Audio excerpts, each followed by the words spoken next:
Okay, hello, good evening, everybody. So my name is Victor. I have my co-trainer here, Mr. Innocent. So we're going to be running about 3 labs today. So let's just wait a few moments. Let's allow people to join the room.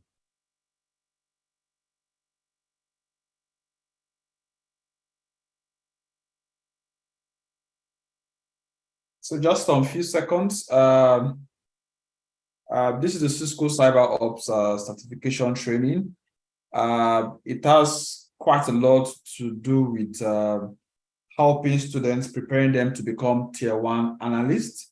So in a SOC center, in a security operations center, you have persons that are going to be doing basic threat intelligence, threat hunting, doing malware analysis, trying to encrypt file, decrypt file, do basic digital forensics, try to run some network commands to see what is happening in a network, try to...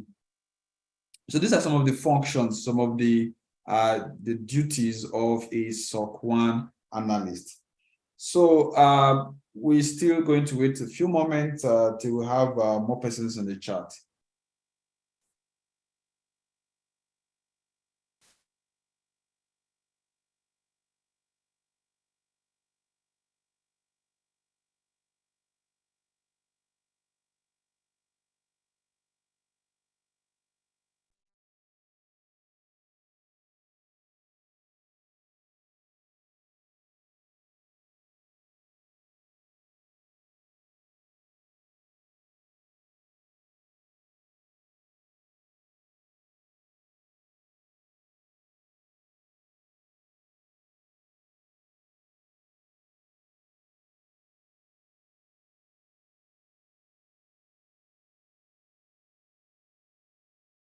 Okay, I think you can commence.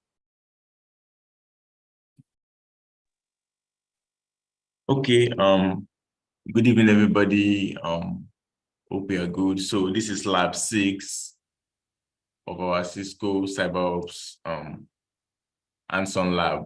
So now today we'll be looking at Nmap. We'll be exploring Nmap. We've seen what it will be used for, and then actually use it to test and to scan our network. Okay, so after this Nmap lab, we're going to be looking at you'll be seeing is an attack that's already taking place. Okay, with a SQL injection. So we'll be reviewing a Wireshark capture of an attack that's already taking place involving a SQL injection, and then lastly, we'll be learning how to use OpenSSL to hash things out. So for this lab, if you've not checked out the lab 5 that was uploaded to our channel, you should do that.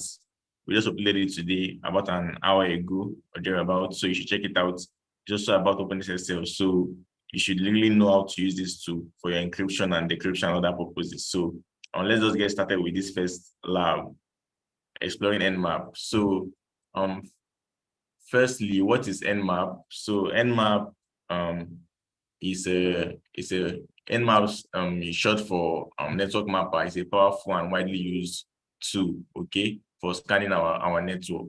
So let me say I want to figure out how many hosts is in my network, for example. I want to figure out how many hosts is in my network, how many or what services is running in those hosts, what open ports and stuff like that, what services. Just you want to gather some information about your target or about an IP address. So Nmap is a really, really handy to keep in mind. So without further talking, let's just get started. So first of all, you need to open your CyberOps machine and then open up your terminal. Okay, so there's actually a graphical interface for Nmap, which is called Zenmap. Okay, but today we'll be looking at the terminal version, which is Nmap, which is widely known. So as usual, before you start using any tool, you need to know how to check the documentation or know how to ask for help. So you can use man Nmap, to to read more about the Nmap tool. You can keep reading and then understand it fully. Okay. You see some of the examples used there and other things, but I already know about Nmap, so let me just do this. Okay, so we can see this pretty outputs, so here you can get some help of the flags you can use with Nmap. Okay, you want to discover hosts, you can use any of these flags. If you want to ping scan your hosts, and all that, just to look for hosts. So let's get started one after the other. We'll pick this step by step and see how it works. So let's start with Nmap, and then Nmap, and then we'll start with. First of all, I want to scan my local host, because if you remember, I said something about local hosts. Okay. But I want to add some flags. Let me say, I want to see if it's online. I'll go to my host discovery first. Okay. Let me see. I want to pick ping scan. For example, I can now use the flag -sn. Okay, with it. So -sn. And then press enter, and then you see the host is up. Of course, it's up. I know about it. It's 127.0.0.1. So it did that just to discover my host is up. But let me show you something else. Let me type ifconfig to see my IP address. Okay. So this is this is just my loopback address. There is one other. I was expecting to see my give me a second. I was waiting to see another internal IP address. Okay, this opens pretty quickly. So this is the one we used for our previous lab. Guys, okay. Close window, good. Now let me launch it here. Good. And if I show you my ifconfig, you see this interface, with this IP address. I don't want to start configuring my other lab, so bear with me. So now I want to scan my entire network. That's why you need to know your networking to be able to understand what I'm about to do now. So if I say I want to scan my entire network, because I know my subnet max, okay, I can say I want to scan it this way: 10.0.2, okay, .0/24. So this /24 is saying, oh, I want to scan my entire network. Okay, this is the subnet max. Okay, I'm saying I want to scan my entire network. You can read up on your networking. You can brush up on your networking, or you can you can also check our channel. For more information, for more knowledge, for more info on this. So if I do this and I do -sn to see for any other host to be online, and then I press enter. Okay, so these are you scan with an IP address first of all. So I get this. I say, oh, host is up. So I see 10.0.2.2 is up. 10.0.2.3.2.4. You see 2.15. Okay, so I just get some hosts that are up and running. Okay. But then I don't want to keep on looking for. Now that we discovered that there are some hosts up, what else can we do? What else can we do on those hosts? Okay. But this time I'll be focusing my attention on my my machine here, which is 215. Okay. This is 215. The reason I scanned the entire network is just in case I did not know which host. But of course, if you connect to a network, you wouldn't want to be scanning yourself. Okay, you can just use your net stats to view your protocols and every other thing. But if you are let me say you're doing a pen test, okay, and you're connected to your client's network, and they say, okay, you've gone through the process of signing document and the rest, and then you're trying to figure out which hosts are online and all that. you can run this your host discovery to figure out which hosts are up, and then before you can continue. So now I'm going to be scanning my 215, and then I want to figure out something else. I want to say,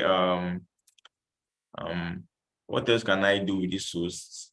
Now that I know it's online, I want to use some other flag, like I want to say, treat it as online, okay, which is -this PN. If you check your help option, you should see what this means. And then I want to use another flag, which is dash, let me see, I want to use C4. So this C4 will tell me how will kind of increase the speed of my scans, okay? I can say, because C5 is the fastest, okay? So C1 is the slowest. So if I say T5, I want it to go very, very fast, right? So if I say, so most of my scans, I just use 3. So you just be at the medium level. And then I can also perform some other scans, which is dash A, sorry. So this is going to do host detection and some other pretty thing. Let me show you real quick. So Nmap dash help, and then if I pipe it to grep and I say -I, and I do like this, dash A, you get this. It enables host detection, version detection, and script scanning, you see, and trace routes. So this -A is going to detect our operating system, the versions of things running in my my machine. It's going to perform some script scanning for vulnerability, and then it's going to perform trace routes. Okay, so let me show you. Let me just hit this, and then you see. Remember, I'm scanning with -T3. I want it to just be at the medium level, not too fast, not just T3. I mean, I can tune it if I want, and then I'm saying use this option to scan, to provide this kind of option to detect my operating system, check for version of services running, and the rest. So let me press enter, and then it's going to scan it. But if there's another option I need, you can still add more options if you like. That's why I said you should always use your -help to see what you can add. Okay. There's a variable, you can use the variables to get more information as it scans. So you can also evade IDS and firewalls. You can look at if you want to scan for just the operating system without doing the script scanning and the rest, you can use the -O, okay, and then it's going to scan for your operating system, scan the operating system of the target of the IP address, okay. There is script scanning also, and then there's this version to determine the version of services running. So Nmap is a very pretty powerful tool, and then you can take an entire course on Nmap, okay. But just keep it at the back of your mind that Nmap is very powerful. You just need to play around with it to to fully understand its potential. So now it's still scanning. If I press enter now, it's going to show me the time. Okay, so see the time is taking, say 40 seconds remaining, but let's hope it's actually this time remaining. So I press enter again to see. Next time, in my next scan, I'm going to use the variables option, so it's outputs everything by itself. While this is scanning, we can still look at the help option for more information. Okay, let's say I want to. Okay, there's also a scan techniques. Okay, if you want to scan using SYN, you can specify it using the SYN scan. There is a TCP scan also dash, that way you use -S, small letter S, and then capital letter T for TCP, and then the rest. So you have to play around with the tool to understand, and then you can tune it to your taste. Okay, you can just tune it to how you want it. So this is Nmap is used for reconnaissance, okay, for scanning. scanning your targets, for scanning the network.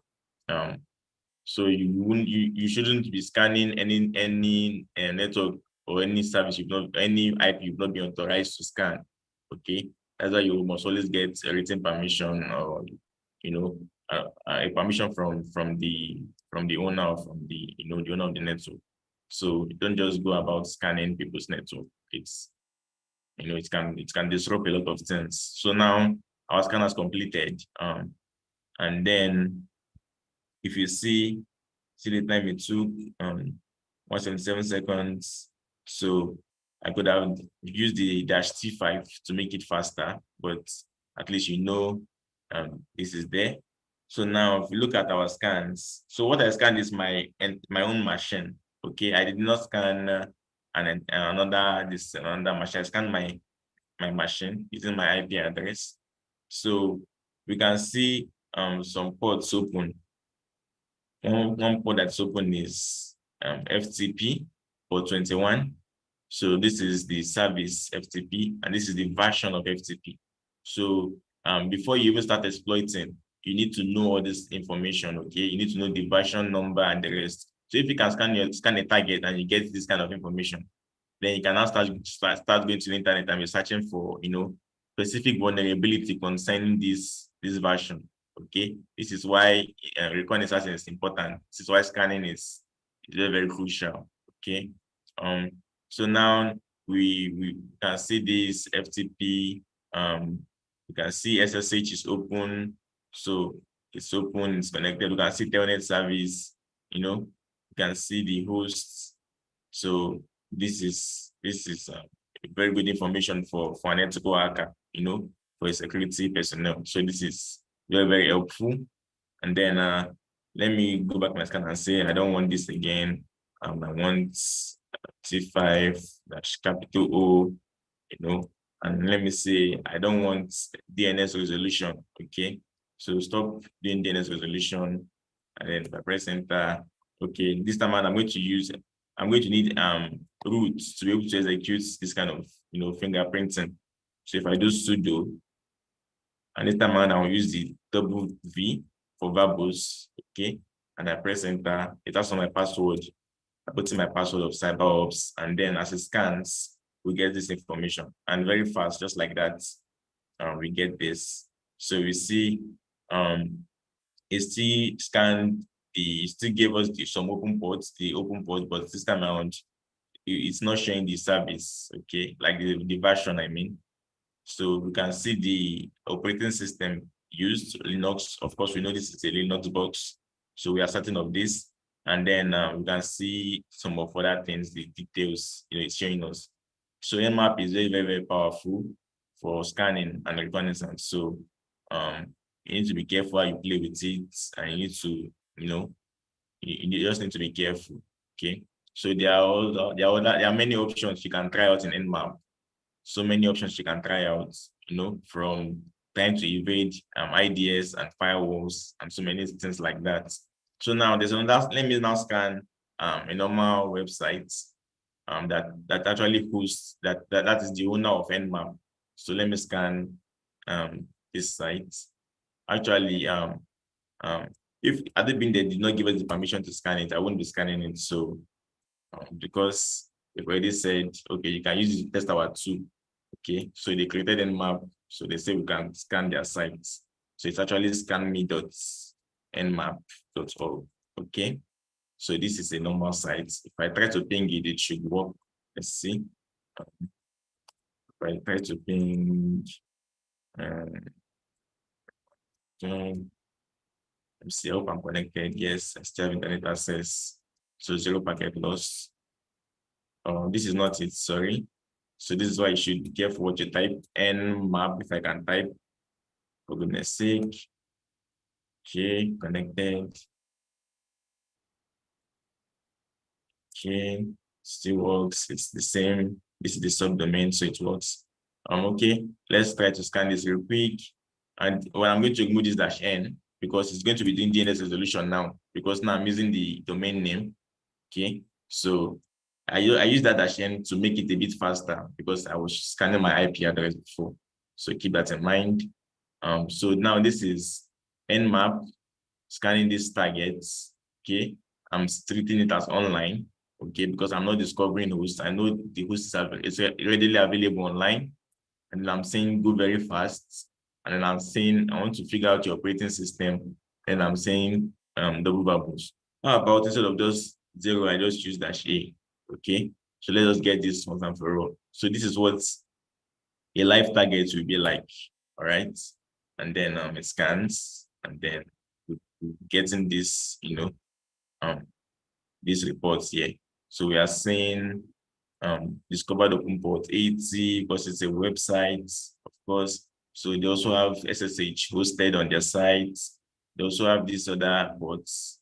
Okay, you can do a quick search and see and find and figure out what this service is, what is running on port 9929. Okay, so this is why you need to understand your ports and protocols. Okay, so this is SSH and the rest. So now we've seen this, that this is traceroute, perform traceroute. How many hope to get to scanme.nmap.org? So just from my IP and then bounce to here. Okay, let me go up a bit. Let's see what else you can find. So you can see the operating system.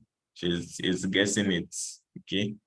Linux, it's from the fingerprints and Linux. Okay. And then so maybe that, and if you look at the ports discovered, you will see some open ports, and then maybe some closed, and then the rest filtered. So once it's open, it means it's reachable. You can connect to it, you can reach it. So if it's filtered, what Nmap is saying is it doesn't know if it is filtered, or open. So it just that it cannot, decide at the moment. Okay.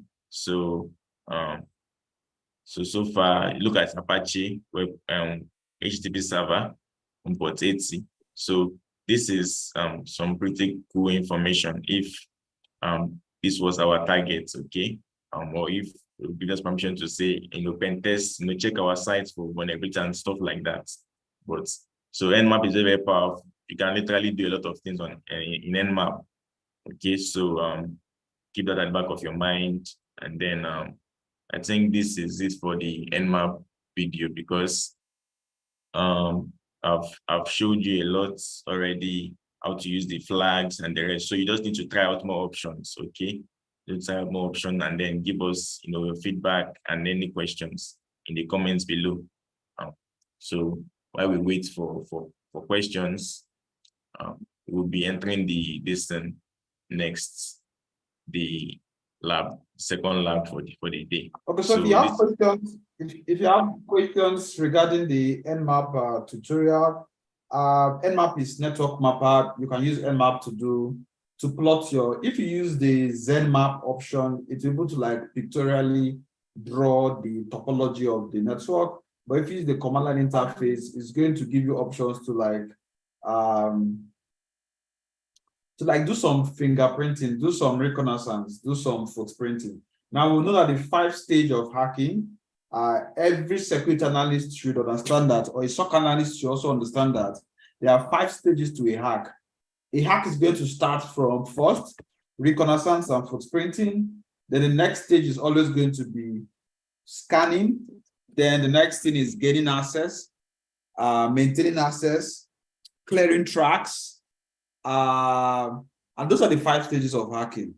So at the initial stage, once you have done reconnaissance and footprinting, at the second stage where you now start doing scanning, let's say you're doing pen testing, you want to see, or you're doing vulnerability assessment, you want to see what ports are open. So now we're talking about some little bit of networking. Now, when you have a network, if a port is open, so you have several ports. So you have the plain text protocols and the what's it called, plain text, and the protocols that are not plain text, that are encrypted protocols.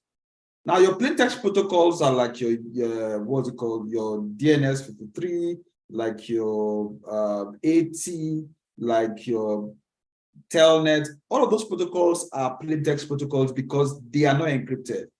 Your FTP, which is 21, your DNS, which is 53, your HTTP, which is 80. Then your protocols that are encrypted are things like your SFTP, which is 22, or your HTTPS, which is 443, and several other protocols that are encrypted. Now, what happens if a port is actually open? It then means that the service is using that particular port. It can be an email service, it can be a web service, it can be a network service, it can be anything. And if it's open, it then means that we can have an idea or an understanding of what is running on that system. So first, after reconnaissance and footprinting, the next thing is vulnerability assessment. And the vulnerability assessment, we want to check. Because, for instance, for you to hack a Linux server or a Windows server or an email server, you first need to understand what operating system is even running there. You have to understand, okay, what version of the operating system. So it's simpler to hack a Windows XP, hack a Windows 7, than to hack a Windows 11. Why? All of the patches have been placed on Windows 11 compared to these other older systems that had vulnerability. So why you have newer updates on systems is because of vulnerability. Now you are seeing Apache 2.4.7. The question now is that, do we have 2.8? Do we have 2.9? It then means that if I have a lower version, if you check common vulnerability exploits, you are going to see the vulnerability of that lower version. So for you, is a vulnerability is a loophole. It then means that you now be suggesting to whoever that's responsible to either upgrade or to patch or to make sure that those vulnerabilities are not exposed. Okay, so let me pick up. So that's one of the things you do with Nmap to check vulnerability, to do vulnerability assessment, to check your network, to check what ports are open and what ports are closed. So let me pick some questions. So somebody is asking, is Nmap a passive or an active tool? So it can be both. So depending on how you do your scan. If you do an aggressive scan, or if you use any of the flag that is going to make the scan to go very fast, an intrusion detection system can see it. Most anti-malwares, they're going to flag and say, okay, somebody is scanning this network, right? So, but if you do a stealth scan, or you do a scan that it's going to go very slow, or you just do a simple ping, or a ping sweep that is very stealth, you have all of those flags there. It then means that you can run the scan stealthily, passively, without being detected, so you can classify that as passive. But if you're doing a comprehensive scan that is going to do OS fingerprinting, check open ports, close ports, all of that, you can refer to that as an active scan. So somebody is now asking, how do I know that the port is open? You're going to see this written there. Maybe you can show us one that is open and one is closed so that we can see.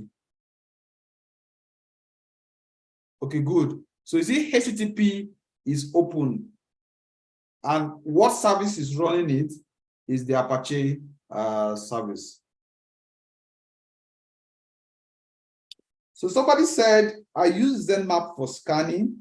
It detected Linux 5 point something, but the actual OS running was Linux 22 point something. Now, one thing you should understand about tools is that you don't rely on just one tool to come up with your final decision. That's why you're going to see that your tool is going to tell you different guess. Your tool is going to tell you different probabilities. So it's left for you to do some comparative analysis between maybe one or two tools, right? You can use one or two network mapping tools. You can use one or two vulnerability assessment tools, and you compare notes. But one thing Nmap or Zenmap is going to tell you is that they're going to tell you the likelihood of that particular operating system. They're going to tell you in percent. As you can see being highlighted, you see just guessing, QU, MU 94%, GNU HORD 87%, HP embedded 86%, Linux 85%, Oracle VirtualBox, 85%. So it's going to give you like a likelihood. It's going to give you several items and tell you what the possibility is. So it's left for you as a tester, as the analyst, to compare notes and now make a final decision. So it's an estimate. It's always an estimate, right? Okay, somebody now asks, okay, does it mean that the info is not correct? No, like we said, it's just a test. And one thing you should also always do is to update your tools. If you update your tools, or if you also use premium tools at times, it can give you better results. But you don't just rely on one tool, use multiple tools to come up with a decision. But I think we can move to the next lab. If you have questions, you can still drop them on the chat. Okay, for this second lab, we'll be, viewing a Wireshark captured file. And then because what you are doing is defending, a SQL injection has already taken place. So we'll be viewing a Wireshark capture, and we'll be seeing what the injection is like, since that was compromised because it has already happened. So we'll just be examining the capture file to see what has taken place and the kind of vulnerability that it exposes and the things like that. So let me just close. Let me close this, and then since we are done with Nmap, let me clear my screen.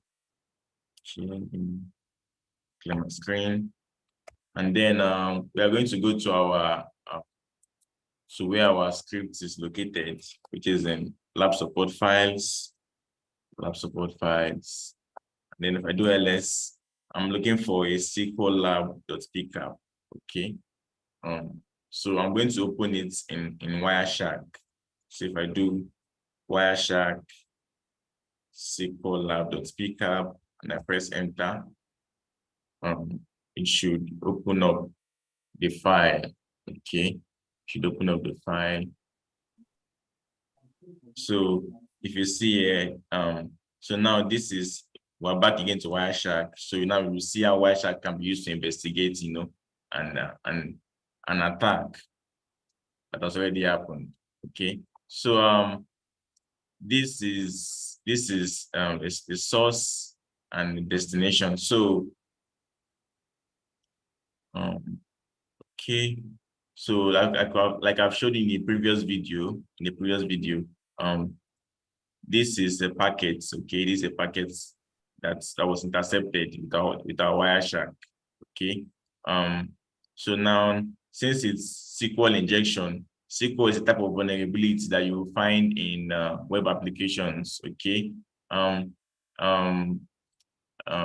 You can find SQL injection things like a search box or any input box at all. Okay. So the reason for SQL injection, the reason it happens is because those input boxes has not been properly sanitized. Okay. So they will just allow an attacker to manipulate those boxes and start putting in strange characters that will generate SQL errors. Okay.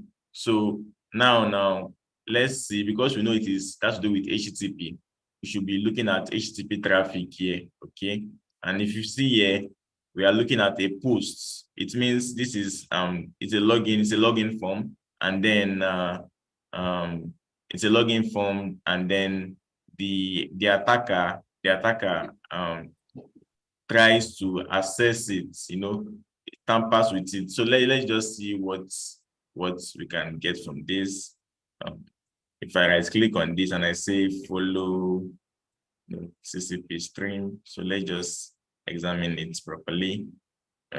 If you look at this, is a post request. It has to do with the request that involves sending data, like your username and your passwords. Okay, and then let me go down. Okay, so these are HTTP headers.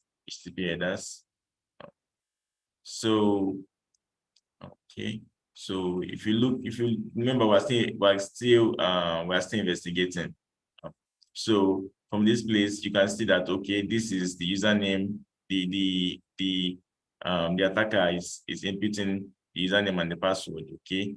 And then let's see if we detect anything here. There's nothing here, so we keep on investigating for that.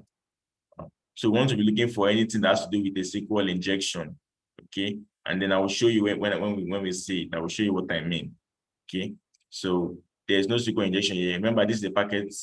This is a capture file in Wireshark. So you have to investigate, okay? So there's nothing here. And then if you check again, just come down, index. So give me a second. Okay, let me look for the HTTP stream on this. I just follow the TCP. Let's check the HTTP stream also. Okay. You see this is the same, similar something. The username, the password. Let's see. Let's see. Okay, now we are getting the the response from the server.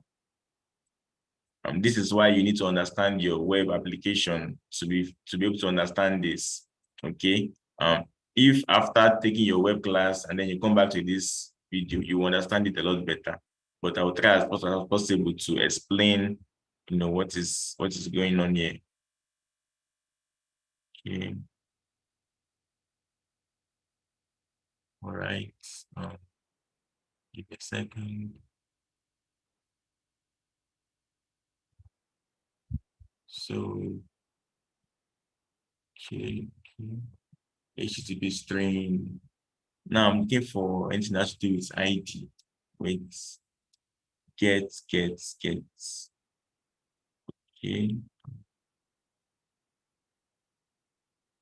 There's no ID in this one. So let's look for another get request. This is another get request. Get. Okay. Second.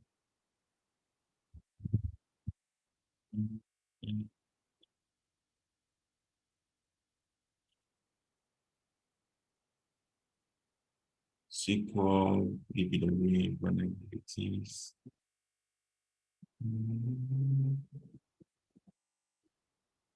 I seem to find the vulnerabilities file.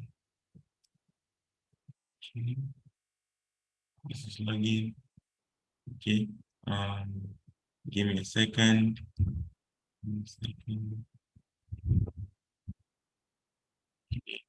There's no vulnerabilities in this file. So support by SQL lab would become depth. Okay.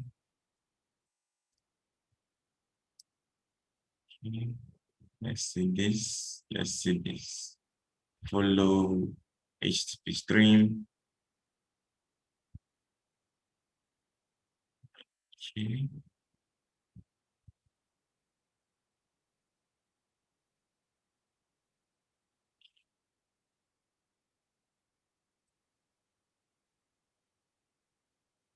There's a particular packet I'm looking for. Remember, all these are packets. There's a particular packet that has to do with the exact SQL vulnerability. Okay, because if you don't see that vulnerability, you'll just be examining a whole lot of packets without finding what we need for this lab. So all this is legit. Okay, there's no SQL injection here. No SQL injection here.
I think, okay, we have a little bit of an issue.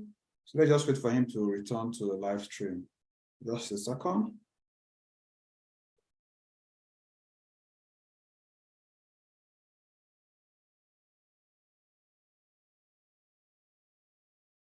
So let's give him some moments to return to the live stream.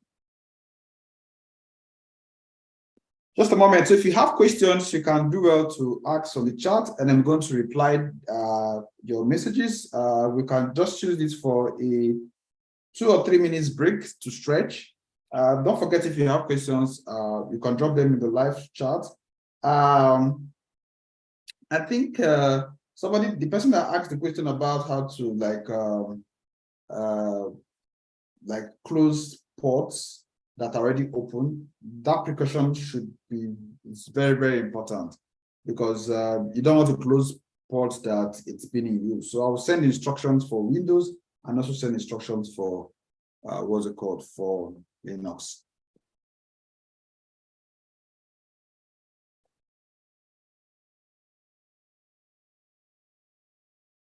So a few moments.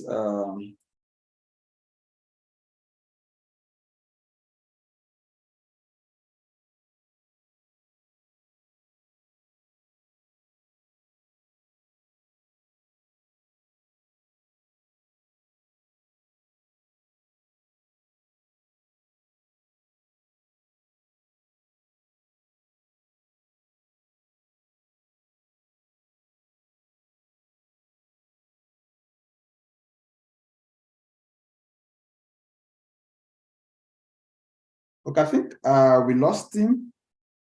So I think we've just done one lab. I think maybe we might have to run through the lab and maybe drop on the channel so that you can go through it. So if you have any more questions, you can use the training group.